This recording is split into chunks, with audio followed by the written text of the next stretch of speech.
Bonjour, bonsoir, bienvenue sur la chaîne de l'immigration et de l'entrepreneuriat. Si vous êtes nouvellement arrivé au Canada, si vous êtes visiteur au Canada, ou si vous êtes résident permanent au Canada, ou encore citoyen canadien, cette vidéo s'adresse à vous. Généralement, lorsqu'on a un problème de logement au Canada, on a très souvent tendance à demander conseil à notre entourage. Mais attention! Il existe beaucoup de rumeurs qui circulent autour des droits des locataires. Dans cette vidéo, je vais vous citer 22 fausses rumeurs qui circulent sur les droits des locataires. Sans plus attendre, restez connectés.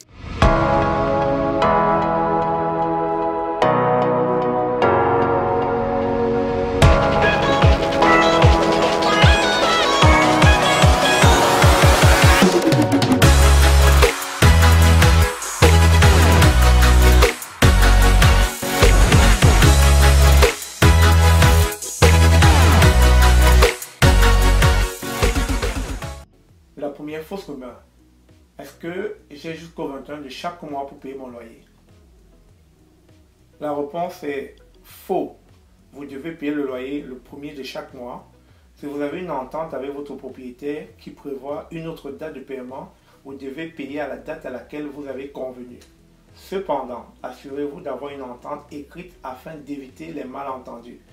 Dès que le loyer est en retard d'une journée, votre propriétaire peut déposer une demande à la régie du logement pour vous forcer à lui payer des sommes dues et même pour faire casser votre bail. De plus, le propriétaire peut faire une demande pour mettre fin à votre bail si vous payez votre loyer souvent en retard. En deux, je peux toujours déduire de mon loyer des sommes que j'ai payées pour faire des rénovations dans mon logement. Faux! Les seules dépenses que vous devez déduire de votre loyer sont celles déboursées pour les réparations urgentes et nécessaires. On ne parle ici que des situations urgentes, comme une fuite d'eau importante ou un bris de système de chauffage en plein hiver. Également, vous devez démontrer que vous avez tenté de joindre votre propriétaire et qu'il était dans l'impossibilité d'agir en temps utile. Pour les autres travaux, le propriétaire n'est pas obligé de vous rembourser.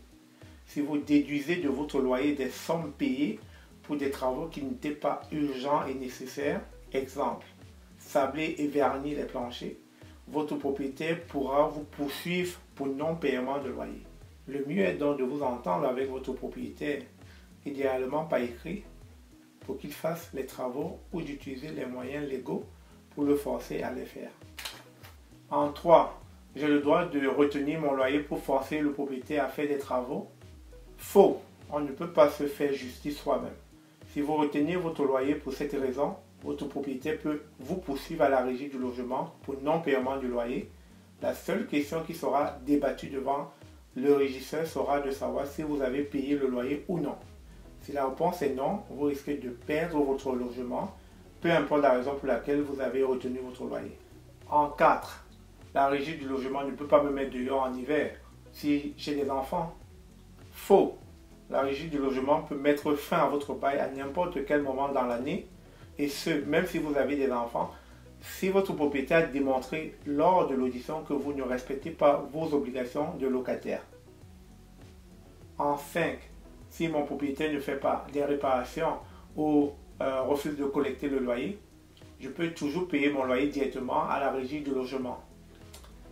Faux!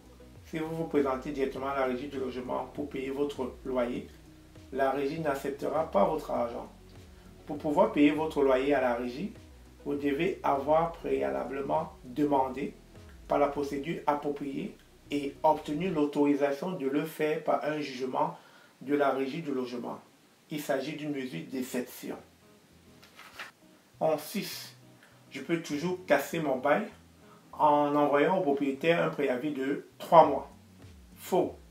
Il est possible de mettre fin à votre bail avec un préavis de 3 mois seulement dans les situations suivantes. Vous êtes admis dans un logement à loyer modique, vous ne pouvez plus habiter dans votre logement en raison d'un handicap, ou vous êtes une personne âgée et vous êtes admis de façon permanente dans un centre d'hébergement et de soins de longue durée ou dans un foyer d'hébergement. En dehors de ces situations, vous demeurez responsable de votre logement pour toute la durée de votre bail. Vous pouvez casser votre bail avec l'accord écrit de votre propriétaire, mais celui-ci n'est pas obligé d'accepter. Vous pouvez cependant céder votre bail à une autre personne. En fait, je n'ai pas de bail, donc le propriétaire peut me mettre dehors à n'importe quel moment. Faux. Si vous habitez un logement et payez un loyer, vous avez un bail.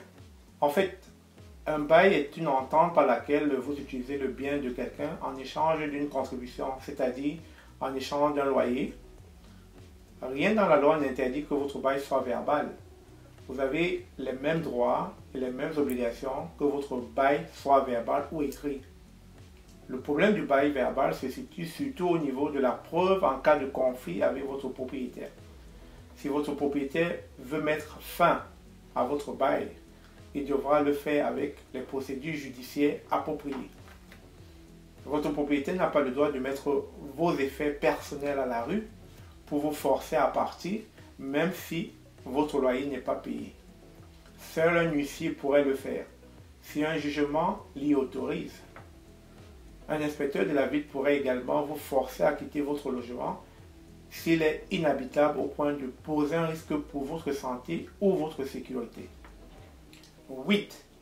Mon propriétaire est obligé de me faire signer un nouveau bail chaque année. Faux.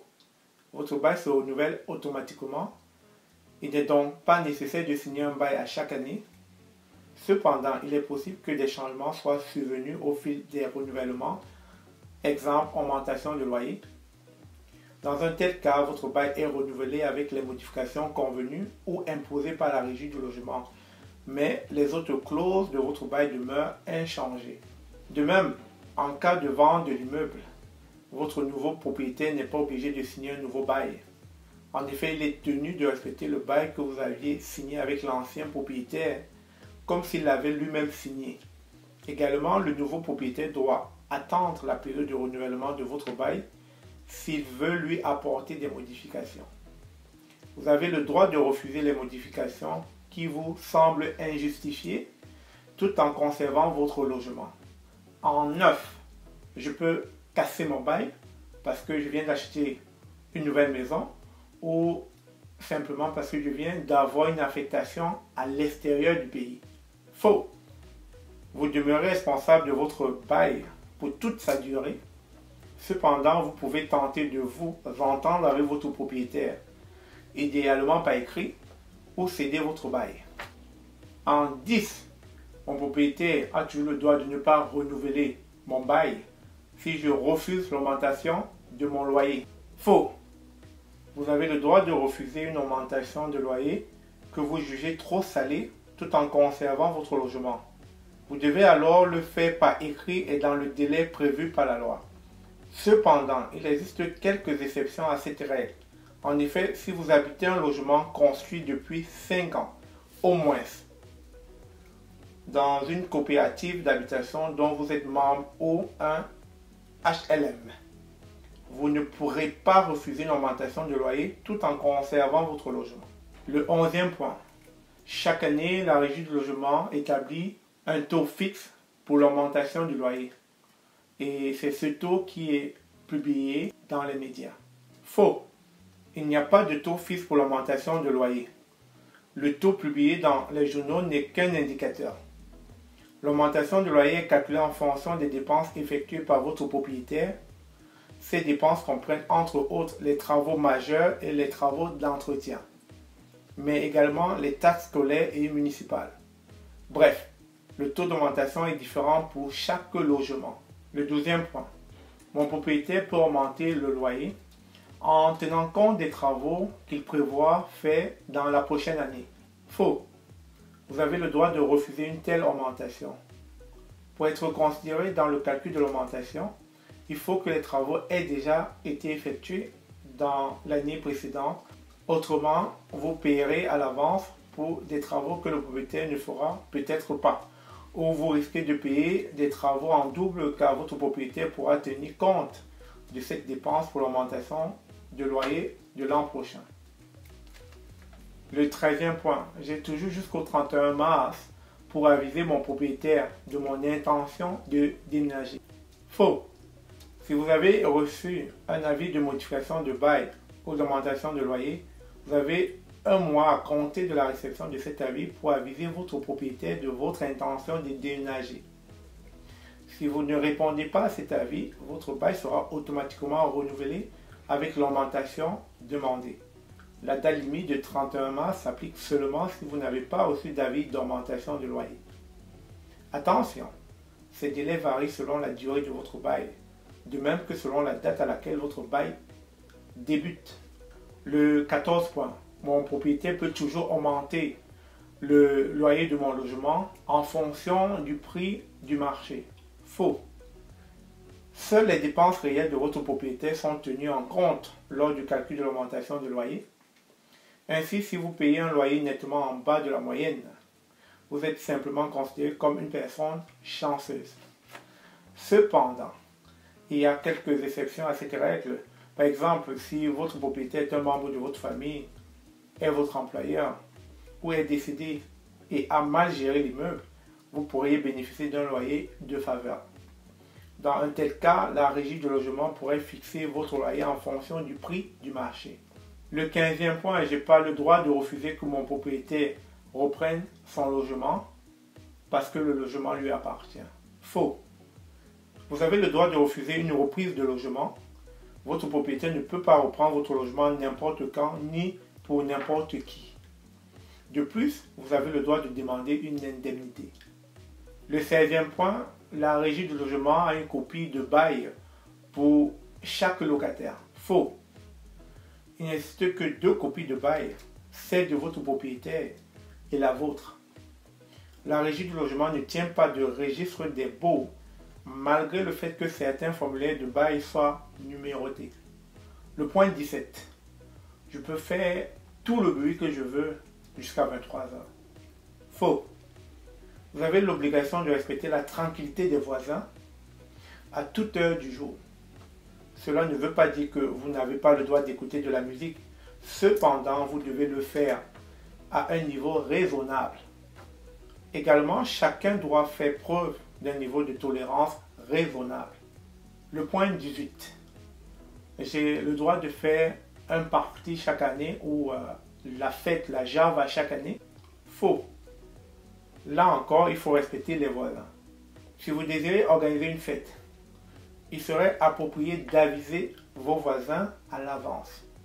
Vous pouvez même les inviter. Si vous demeurez responsable du comportement de vos invités et devez limiter le bruit à un niveau raisonnable. Le point 19. Le propriétaire a le droit de me forcer à payer mon loyer avec des chèques postdatés. Faux. Votre propriétaire a le droit de vous proposer de payer votre loyer en lui permettant des chèques postdatés. Cependant, vous avez le droit de refuser. C'est à vous de décider si votre mode de paiement vous convient ou non. Le point 20. Le propriétaire a le droit de vous demander un dépôt pour les clés. Faux. La seule chose que votre propriétaire peut vous demander de payer, c'est le loyer. Il est normal que vous ayez la clé du logement que vous louez. De la même façon, votre propriétaire ne peut exiger que vous lui payiez tout de suite le dernier mois de loyer en guise de garantie. Pour le cas où vous causeriez des dommages dans le logement ou que vous partiez en cours de bail. C'est un risque qu'il doit assumer, mais il a la possibilité de vous poursuivre en justice en cas de problème. Point 21. Lorsque le chauffage est inclus dans mon loyer, le propriétaire peut prévoir dans le bail la date à laquelle il peut décider de démarrer le chauffage. Mais nature étant parfois capricieuse, la température peut être plutôt fraîche au mois de septembre ou au mois de mai.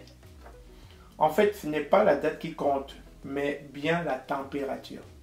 Votre propriétaire a donc l'obligation de maintenir une température adéquate, soit environ 21 degrés Celsius, tout au long de l'année.